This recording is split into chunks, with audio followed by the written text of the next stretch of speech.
बच्चों स्वागत है आप लोग का हमारे channel S G education zone पे। बच्चों आज हम देखेंगे कक्षा 12वीं भौतिक विज्ञान के आपका जो 6 मार्च का फिजिक्स का पेपर होगा उसके लिए महत्वपूर्ण नियम, यानी कि जो नियम आपके बोर्ड एग्जाम में जो है लगातार जो है प्रीवियस ईयर में पूछे गए हैं।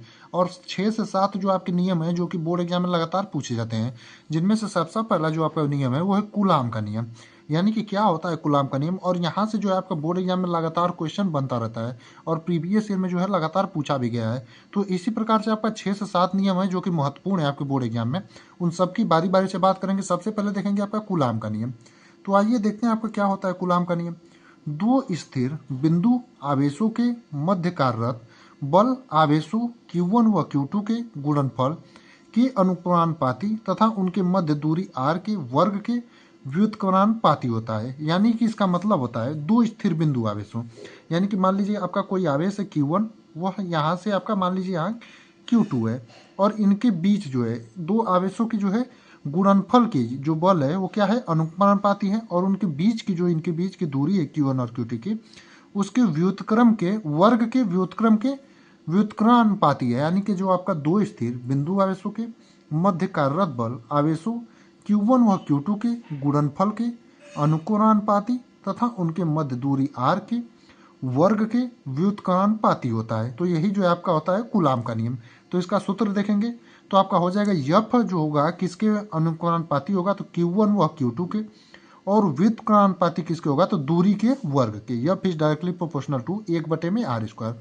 तो अगर दोनों को मिला देंगे तो F is directly proportional to हो जाएगा Q1 Q2 बटे में r², और यहाँ पर 1/4πε0 जो है आपका नियतांक होता है, जिसका मान आपका होता है 9.0 गुणे 10⁹ यानी कि ये जो है एफ बराबर 1/4πε0 गुणे Q1 Q2 बटे में r²। यही जो है आपका कूलाम का नियम होता है। यानी कि दो स्थिर बिंदु आवेशों के मध्य कार्यरत बल आवेशों Q1 व Q2 के गुणनफल के अनुपाती तथा उनके मध्य दूरी r के वर्ग के व्युत्क्रमानुपाती होता है। तो उम्मीद करते हैं आपको एकदम समझ में आ गया होगा। अब देखेंगे अपने दूसरे वाले नियम को, और बहुत ही महत्वपूर्ण नियम आपका ये भी है और जो है आपका बोर्ड एग्जाम में लगातार पूछा गया है कि गॉस का नियम। तो आइए देखते हैं आपका क्या होता है गॉस का नियम। और आपको फिर से बता दें कि वेरी इंपॉर्टेंट नियमों में से आपका एक है गॉस का नियम भी। तो किसी बंद पृष्ठ से गुजरने वाला वैद्युत फ्लक्स फाई ई उस पृष्ठ द्वारा परिबद्ध कुल आवेश Q का 1/ε0 गुना होता है। यानी कि किसी बंद पृष्ठ से जो गुजरने वाला आपका वैद्युत फ्लक्स होता है प्यारे बच्चों फाई ई, उस पृष्ठ द्वारा जो आपका परिबद्ध कुल आवेश होता है Q, उसका क्या होता है 1/ε0 गुना होता है। यही जो है आपका गॉस की प्रमेय होती है।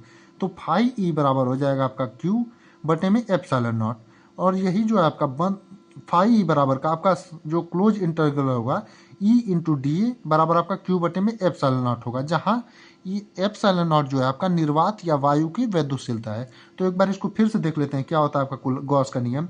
किसी बंद पृष्ठ से गुजरने वाला वैद्युत फ्लक्स फाई ई उस पृष्ठ द्वारा परिबद्ध कुल आवेश Q का 1/ε0 गुना होता है। तो उम्मीद करते हैं आपको ये भी जो है गॉस का नियम भी समझ में आ गया होगा। अब देखेंगे अपना तीसरा नियम। और ये जितने भी नियम आपको आज के क्लास में बताए जाएंगे सभी आपके बोर्ड एग्जाम में जो है प्रीवियस ईयर में लगातार जो है पूछे जाते हैं। अगला वाला है आपका ओम का नियम। यानी कि क्या होता है ओम का नियम, और ये भी जो है आपका बहुत ही महत्वपूर्ण नियम है प्यारे बच्चों, और ये भी जो है आपका बार बार जो है बोर्ड एग्जाम में पूछा जाता है। तो आइए देखते हैं अब क्या होता है आपका ओम का नियम। यदि किसी चालक की भौतिक अवस्था ताप और दाब स्थिर हो तो चालक के सिरों के बीच विभवांतर भी उसमें प्रवाहित धारा I के समानुपाती होता है। यानी कि यदि किसी चालक की जो भौतिक अवस्था जो कि आपका ताप और दाब होता है स्थिर हो, तो चालक के सिरों के बीच जो आपका विभवांतर भी होता है उसमें प्रवाहित धारा I के समानुपाती होता है। यानी V is directly proportional to I, यानी कि V जो है उसकी धारा के समानुपाती होता है। तो V is directly proportional to I हो जाएगा।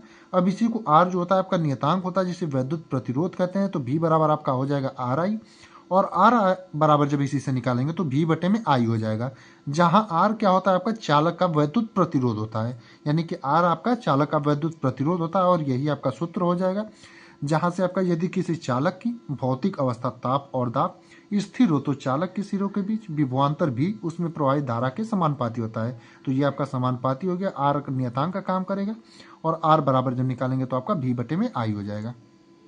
चौथा है आपका किरचॉफ का नियम, और किरचॉफ के आपके दो नियम है और दोनों ही जो है आपके बोर्ड एग्जाम में पूछे जाते हैं। तो किरचॉफ का आपका पहला नियम जो होता है उसे संधि नियम अथवा धारा नियम कहते हैं। यानी कि किरचॉफ के प्रथम नियम को आपका 1 नंबर में ये प्रश्न बन जाता है कि किरचॉफ के प्रथम नियम किस नाम से जानते हैं।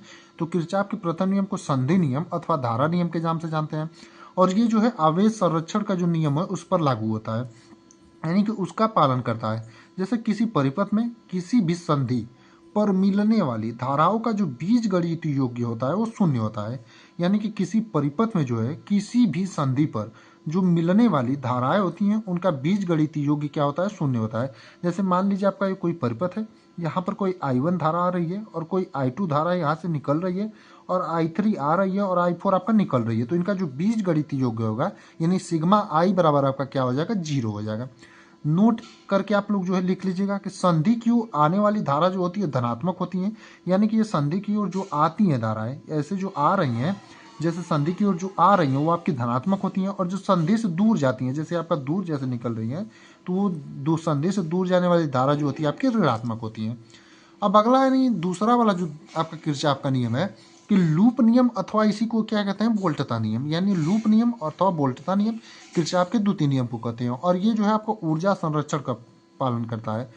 तो आपका क्या होता है लूप नियम अथवा वोल्टता नियम, किसी परिपथ में प्रत्येक बंद पास के विभिन्न भागों में बहने वाली धाराओं तथा संगत प्रतिरोधों के गुणनफलों का बीजगणितीय योग उस पास में लगने वाले वैद्युत वाहक बलों के बीजगणितीय योग के बराबर होता है।